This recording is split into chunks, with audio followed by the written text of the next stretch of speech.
नमस्कार, आप देख रहे हैं राजधानी एक्सप्रेस। मैं हूं आपके साथ पूजा मोहन पांडे। बुलेटिन की शुरुआत करते हुए सबसे पहले आपको बता दें कि कचरा दौरे पर सीएम पुष्कर सिंह धामी पहुंचे हुए हैं। निर्माणाधीन सैटेलाइट एम्स का निरीक्षण भी इस दौरान सीएम धामी ने किया है। सीएम ने काम कर रहे मजदूरों से बातचीत करी। 2025 तक कचरा एम्स में शुरू हो जाएगा इलाज की प्रक्रिया शुरू हो जाएगी। इलाज के लिए लोगों को भटकना नहीं पड़ेगा। नागरिक अभिनंदन कार्यक्रम में भी हिस्सा इस दौरान सीएम पुष्कर सिंह धामी ने लिया। सीएम पुष्कर सिंह धामी आज किच्छा पहुंचे हुए थे। इस बीच कार्यकर्ताओं ने सीएम का भव्यतम स्वागत किया है।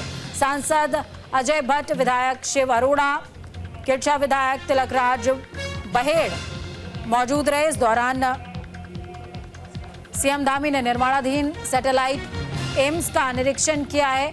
वहां पर काम कर रहे मजदूरों से बातचीत करी। निरीक्षण के दौरान उन्होंने कार्यदायी संस्था को गुणवत्ता युक्त निर्माण करने के निर्देश दिए हैं। इसके बाद उन्होंने इंदिरा गांधी खेल मैदान में आयोजित नागरिक अभिनंदन कार्यक्रम में हिस्सा लिया। इसी बीच उन्होंने प्रधानमंत्री नरेंद्र मोदी का आभार जताया।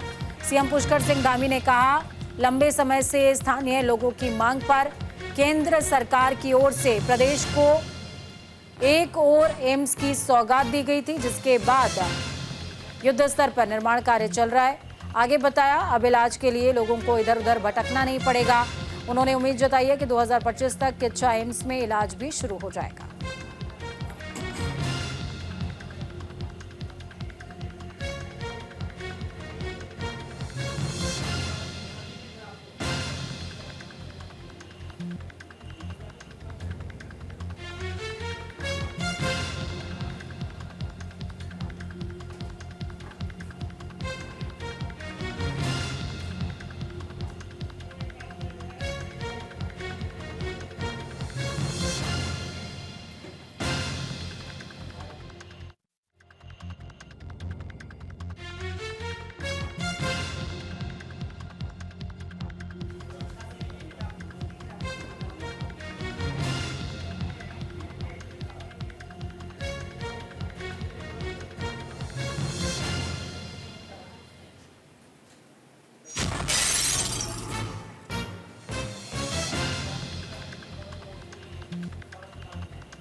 तो एम्स किच्छा के निर्माण प्रक्रिया को 2023 में शुरू किया गया था और अब आशंका है कि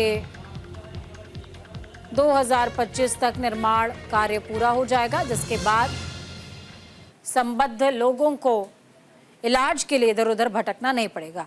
उत्तराखंड कांग्रेस ने प्रदेश सरकार पर कानून व्यवस्था को लेकर के हमला बोला है। कांग्रेस के प्रदेश प्रवक्ता आशीषपाल सिंह बिष्ट ने कहा, प्रदेश में कानून व्यवस्था नाम की कोई चीज नहीं बची। आए दिन बच्चियों और महिलाओं के साथ आपराधिक घटनाएं बढ़ रही हैं। हत्या और बलात्कार के कई मामले सामने आ रहे हैं। ऐसे में प्रदेश सरकार मुद्दों से ध्यान भटकाने का काम कर रही है।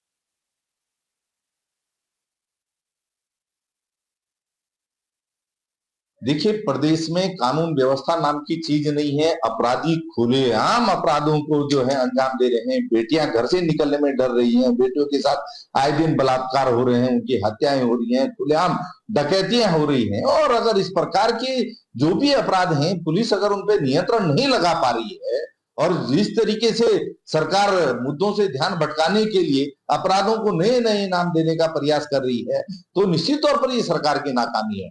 कांग्रेस पार्टी पहले से कहती रही कि अपराधी कोई भी हो, किसी भी तरह के अपराध में लिप्त हो, उस पर कड़ी से कड़ी कार्रवाई होनी चाहिए। देखिए, प्रदेश में कानून व्यवस्था नाम की चीज नहीं है। अपराधी खुलेआम अपराधों को जो है अंजाम दे रहे हैं। बेटियां घर से निकलने में डर रही हैं। बेटियों के साथ आए दिन बलात्कार हो रहे हैं, उनकी हत्याएं हो रही हैं, खुलेआम डकैतियां हो रही हैं। और अगर इस प्रकार के जो भी अपराध हैं, पुलिस अगर उन पर नियंत्रण नहीं लगा पा रही है और जिस तरीके से सरकार मुद्दों से ध्यान भटकाने के लिए अपराधों को नए नए नाम देने का प्रयास कर रही है, तो निश्चित तौर पर ये सरकार की नाकामी है। कांग्रेस पार्टी पहले से कहती रही कि अपराधी कोई भी हो, किसी भी तरह के अपराध में लिप्त हो, उस पर कड़ी से कड़ी कार्रवाई होनी चाहिए। देखिए, प्रदेश में कानून व्यवस्था नाम की चीज नहीं है। अपराधी खुलेआम अपराधों को जो है अंजाम दे रहे हैं। बेटियां घर से निकलने में डर रही हैं, बेटियों के साथ आए दिन बलात्कार हो रहे हैं, उनकी हत्याएं हो रही हैं, खुलेआम डकैतियां हो रही हैं। और अगर इस प्रकार के जो भी अपराध हैं, पुलिस अगर उन पर नियंत्रण नहीं लगा पा रही है और जिस तरीके से सरकार मुद्दों से ध्यान भटकाने के लिए अपराधों को नए नए नाम देने का प्रयास कर रही है, तो निश्चित तौर पर ये सरकार की नाकामी है। कांग्रेस पार्टी पहले से कहती रही कि अपराधी कोई भी हो, किसी भी तरह के अपराध में लिप्त हो, उस पर कड़ी से कड़ी कार्रवाई होनी चाहिए। देखिए, प्रदेश में कानून व्यवस्था नाम की चीज नहीं है। अपराधी खुलेआम अपराधों को जो है अंजाम दे रहे हैं। बेटियां घर से निकलने में डर रही हैं, बेटियों के साथ आए दिन बलात्कार हो रहे हैं, उनकी हत्याएं हो रही हैं, खुलेआम डकैतियां हो रही हैं। रुड़की में रेलवे ट्रैक पर गैस सिलेंडर मिला है। बड़ी अपडेट आपको बता रहे हैं, गैस सिलेंडर मिलने से हड़कंप मच गया। स्टेशन मास्टर ने सिलेंडर को कब्जे में ले लिया है। ट्रेन को डिरेल करने की साजिश नाकाम हुई है। जीआरपी और कोतवाली पुलिस मामले में जांच भी कर रही है। पुलिस ने अज्ञात लोगों के खिलाफ मुकदमा दर्ज किया है। यूपी के बाद अब उत्तराखंड में भी रेल हादसों की बड़ी साजिश रची जा रही है। उत्तराखंड के रुड़की में छावनी के पास ढंडेरा क्षेत्र में रेलवे ट्रैक पर एक एलपीजी गैस सिलेंडर मिलने से हड़कंप मच गया है। गनीमत ये रही कि इस दौरान कोई ट्रेन ट्रैक से नहीं गुजरी। आनन फानन में स्टेशन मास्टर ने सिलेंडर को कब्जे में ले लिया है।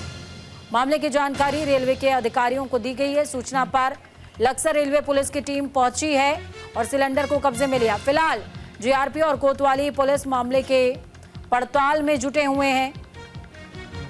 बीसीएन मालगाड़ी के ड्राइवर ने रेलवे सुरक्षा बल को जानकारी देते हुए बताया कि रेलवे ट्रैक पर एक सिलेंडर पड़ा हुआ है। इस सूचना पर आनन फानन में सुरक्षा बल पोस्ट लक्सर के एसआई नरेंद्र सिंह नेगी, रुड़की के एएसआई बसंतलाल मौके पर पहुंचे, जहां पर उन्होंने देखा कि ट्रैक पर अपलाइन के बीच 3 किलो का एक गैस सिलेंडर पड़ा हुआ था। ढंढेरा के मध्य एक छोटा सिलेंडर खाली पाया गया था, जिस संबंध में स्टेशन अधीक्षक की लिखित तहरीर पर अंतर्गत धारा 150 का रेल अधिनियम के बनाम अज्ञात अभियोग पंजीकृत किया गया है और सभी संभावित पहलुओं से घटना के बारे में जानकारी एकत्र की जा रही है। देखिए, अभी इस संबंध में कोई निष्कर्षात्मक टिप्पणी करना तो समीचीन नहीं है, लेकिन सभी संभावित पहलुओं से जानकारी एकत्र भी की जा रही है और निरंतर सतर्कता बरती जा रही है। क्या स्तर गश्त बढ़ाई जाएगी? रेल और सिविल पुलिस दोनों के स्तर से निरंतर पेट्रोलिंग की कार्रवाई वहां अमल में आती रही है और आगे भी ये पेट्रोलिंग निरंतर जारी रहेगी। तो इस बीच आपको बता दें कि किच्चा दौरे पर रहे हैं सीएम पुष्कर सिंह धामी। इस दौरान उन्होंने निर्माणाधीन एम्स का निरीक्षण किया है। आपको बता दें कि किच्चा दौरे पर रहे हैं पुष्कर सिंह धामी। लंबे समय से स्थानीय लोगों की डिमांड थी कि केंद्र सरकार की ओर से प्रदेश को एक और एम्स की सौगात दी जाए, जिसके बाद युद्ध स्तर पर निर्माण कार्य चल रहा है। आगे बताया गया कि अब इलाज के लिए लोगों को इधर उधर नहीं भटकना पड़ेगा। 2025 तक एम्स इलाज के लिए भी शुरू हो जाएगा।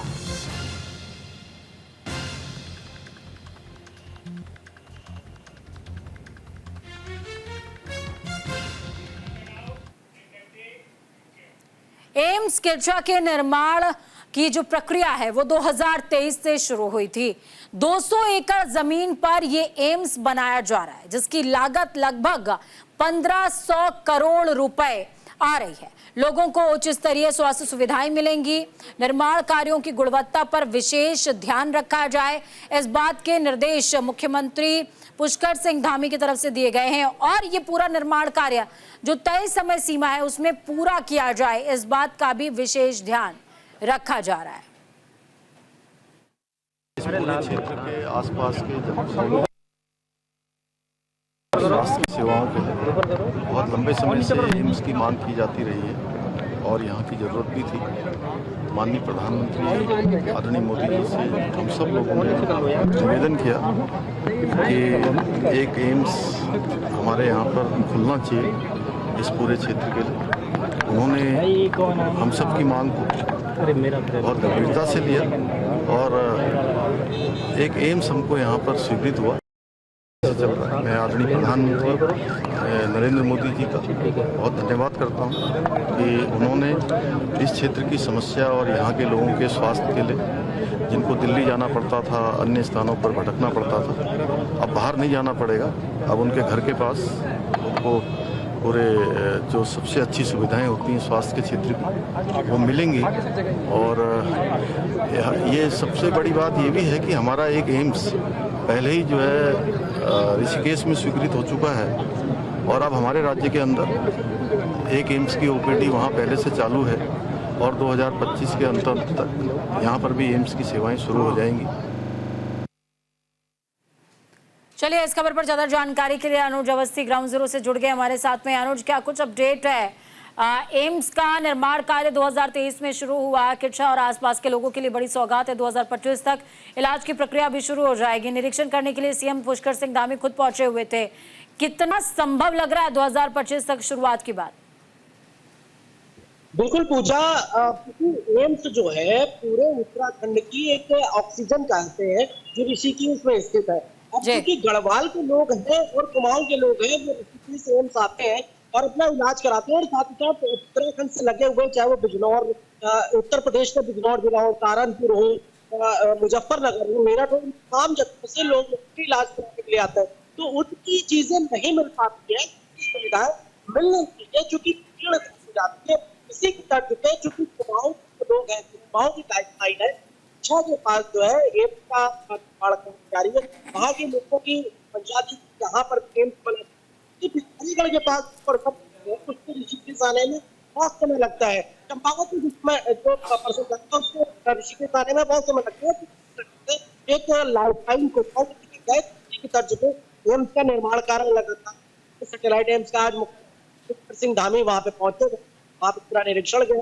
निर्माण का से जो है जल्द से जल्द निर्माण करते हैं। और देखिए, इस बीच मैं आपसे अनुज एक और विषय समझना चाहूंगी। सीएम पुष्कर सिंह धामी जब कार्यदायी संस्था और मजदूरों से मुलाकात कर रहे थे, बात कर रहे थे, इस दौरान एक खास बात ये रही इस बात की कि उन्होंने गुणवत्ता पर विशेष ध्यान रखने का जिक्र किया है। क्योंकि देखिए, जब हम उत्तराखंड की बात करते हैं तो दैवीय आपदा इस देवभूमि को कहीं ना कहीं सौगात में मिली हुई है। तो ऐसे में निर्माण कार्य सशक्त हो, निर्माण कार्य में सामग्रियों का खास ध्यान रखा जाए, गुणवत्ता का ध्यान रखा जाए, ये बेहद जरूरी हो जाता है। अनुज, बिल्कुल पूजा, चूंकि एम्स ऐसा संस्थान है जहाँ पे कई हर जगह से लोग काफी इलाज कराने के लिए आते हैं। तो इसी वजह से मुख्यमंत्री ने खास तौर पे इस बात को बोला कि गुणवत्ता पे विशेष ध्यान रखा जाए, क्योंकि किच्छा जो इलाका है वो उधम नगर में ही पड़ता है और उधम नगर का प्लेन का एरिया है। वहां से जो लाइफलाइन जुड़ती है, नैनीताल की अगर बात करें, पिथौरागढ़ की अगर बात करें, चंपावत की अगर बात करें, भीमताल की अगर बात करें, लोहाघाट की अगर बात करें, तमाम जगहों की लाइफलाइन है। अल्मोड़ा की अगर बात करें, इन जगहों की लाइफलाइन वहां से जुड़ती है और वहां पे समुचित लोगों को इलाज मिल सके को लेकर के विशेष ध्यान रखा जा रहा है। इसके अलावा उसकी गुणवत्ता विशेष रूप से देखी जा रही है कि जो कार्यदायी संस्था है वो उचित गुणवत्ता के साथ उसका निर्माण करते हैं, क्योंकि वहाँ पे सभी वर्ग के लोग जो है वहाँ पे इलाज कराने के लिए आते हैं, तो इस वजह से उसकी गुणवत्ता बनी रहे। इसके अलावा चूंकि ऋषिकेश एम्स में भीड़ इतनी ज्यादा हो जाती थी कि लोगों को लाइन लगानी पड़ती थी इलाज के दौरान। अब की एक एम्स और बन जाएगा, पूरे देश में 2 एम्स हो जाएंगे। सैटेलाइट एम्स की शुरुआत की गई है और इसकी शुरुआत 2025 में ये बन करके तैयार हो जाएगा और लोगों के लिए ये सौंप दिया जाएगा, जहाँ पे जो इलाज लगातार जारी रहेगा 2025। ये एक संस्था है और लगातार उनके साथ मुख्यमंत्री के साथ वहाँ के जो स्थानीय विधायक है, सांसद अजय भट्ट है, इन तमाम के लोग थे वो उनके साथ मौजूद रहे और मुख्यमंत्री पूरा निरीक्षण किया। अनुज, देखिए, एम्स का निर्माण कार्य पूरा हो जाएगा 2025 तक और इसके अलावा इलाज की प्रक्रिया जो है उसको भी आरंभ करने की बात कही जा रही है। लेकिन इलाज की प्रक्रिया तो तब शुरू होगी ना जब वहां पर जो एम्प्लॉयज हैं उनका अलॉटमेंट हो जाए, उनकी ज्वाइनिंग हो जाए, नियुक्ति हो जाए। तो इस दिशा में क्या काम चल रहा है, क्योंकि निर्माण कार्य का तो निरीक्षण मुख्यमंत्री ने कर लिया, लेकिन अब प्रशासनिक अमले की जिम्मेदारी की नियुक्तियां भी समय से हो जाए। बिल्कुल पूजा, जो उत्तराखंड शिक्षण सेवा बोर्ड है उसके तहत ये भर्तियां निकाली जाएंगी, और उस भर्तियों के तहत इसका रिटर्न एग्जाम होगा, उसके बाद इंटरव्यू होगा, उसके बाद ये भर्तियां वहां पर करी जाएंगी।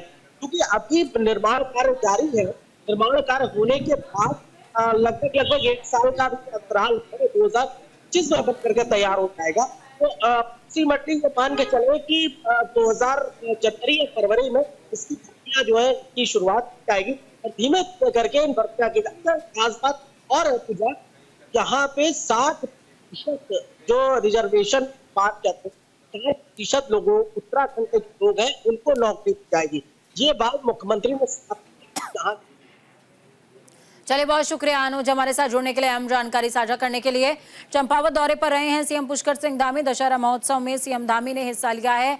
दशहरा महोत्सव में कार्यक्रम की धूम देखने को मिली है। कल पूरे देश में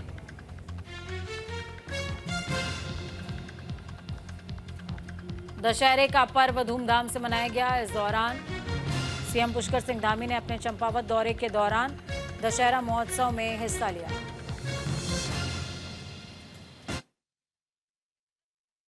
आप लोगों ने मुझे यहाँ से ऐतिहासिक मतों से जिता दिया। मेरी माताओं ने, बहनों ने, बुजुर्गों ने, हमारे नौजवान साथियों ने, सबने एक नया इतिहास पूरे देश के अंदर बना दिया। यहाँ से मुझे इतने वोटों से जिता दिया, तो मेरे को जगह जगह जाते हैं, तो मेरे को सब लोग कहते हैं कि हम चंपावत के हैं। मैं पूछता हूँ चंपावत में कहाँ के हो, तो कहते हैं हम मंत्री भी हैं, कुछ कहते हैं काम नहीं गए हैं। तो बहुत खुशी होती है, इतना अपनापन लगता है। और वो भी मेरे से इतने अधिकार पूर्वक भीड़ में भी आ जाते हैं, कहते हैं बताओ उनको हम लोग कहाँ से आए, काम नहीं गए हैं। और धीरे धीरे हम कहेंगे और फिर काम करेंगे। और यहाँ से जाकर, इतने सीमान से जाकर लोगों ने अपना बहुत नाम, अपनी प्रतिष्ठा प्राप्त की है, अपनी विशिष्टताएं उन्होंने जीवन में प्राप्त की है, एक नाम कमाया है देश की। तो चंपावत दौरे पर हैं सीएम पुष्कर सिंह धामी। इस बीच उन्होंने दशहरा महोत्सव में हिस्सा लिया है।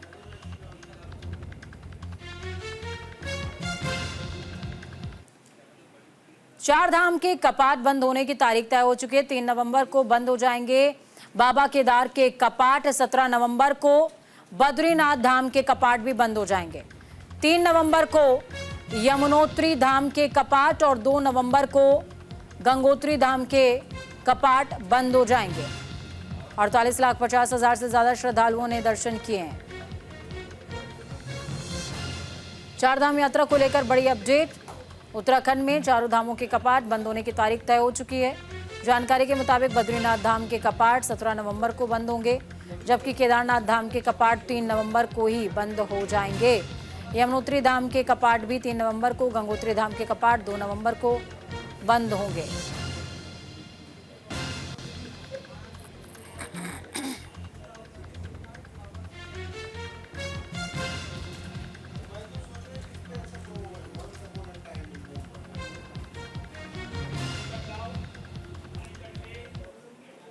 तो अंतिम चरण में आ चुकी है चार धाम यात्रा। 12 अक्टूबर की अगर बात करें तो 12 अक्टूबर को 4,804 श्रद्धालुओं ने गंगोत्री और यमुनोत्री धाम के दर्शन किए हैं। अब तक करीबन 14 लाख श्रद्धालुओं ने बाबा केदार के दर्शन किए हैं।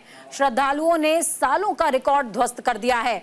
श्रद्धालुओं का सैलाब लगातार तेज होता जा रहा है और अब गंगोत्री धाम की यात्रा के लिए केवल 21 दिन का समय शेष रह गया है। यमुनोत्री धाम की यात्रा के लिए 22 दिन का समय शेष है। अब बात करते हैं कि कौन से धाम के कपाट कब बंद होंगे। 3 नवंबर को बाबा केदार के कपाट बंद हो जाएंगे। 10 मई को बाबा केदार के कपाट खोले गए थे। 17 नवंबर को बंद हो जाएंगे बद्रीनाथ धाम के कपाट। 3 नवंबर को बंद हो जाएंगे यमुनोत्री धाम के कपाट। 2 नवंबर को गंगोत्री धाम के कपाट बंद होंगे। 6 महीने बाद 4 धामों के द्वार खुलने वाले हैं।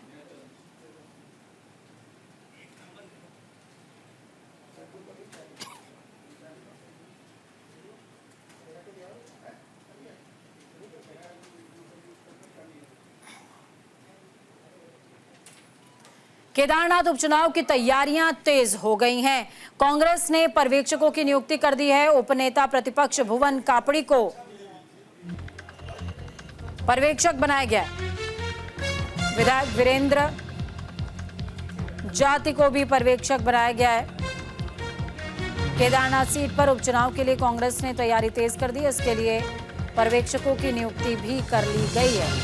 विधानसभा में उपनेता प्रतिपक्ष भुवन कापड़ी और हरिद्वार के ज्वालापुर सीट से विधायक वीरेंद्र जाति पर्यवेक्षक की जिम्मेदारी संभालेंगे। इससे पहले बीजेपी ने पर्यवेक्षक नियुक्त करने के साथ ही मंत्रियों को भी मोर्चे पर उतार दिया था। दरअसल केदारनाथ की विधायक शैला रानी रावत के निधन के बाद ये सीट खाली हो गई और इस पर जल्द ही चुनाव होंगे।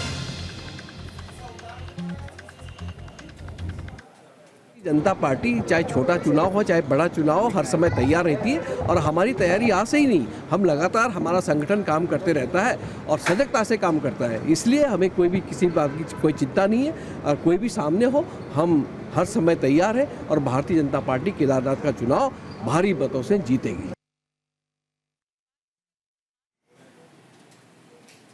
तो केदारनाथ उपचुनाव की तैयारियों में दोनों ही प्रमुख पार्टियां जुटी हुई हैं। इस बीच कांग्रेस की तरफ से अगर पर्यवेक्षकों की नियुक्ति की बात की जाए तो पर्यवेक्षकों की नियुक्ति और बीजेपी की तरफ से भी प्रभारियों की नियुक्ति कर दी गई है। ग्राउंड पर दोनों ही दल लगातार एक्टिव नजर आ रहे हैं।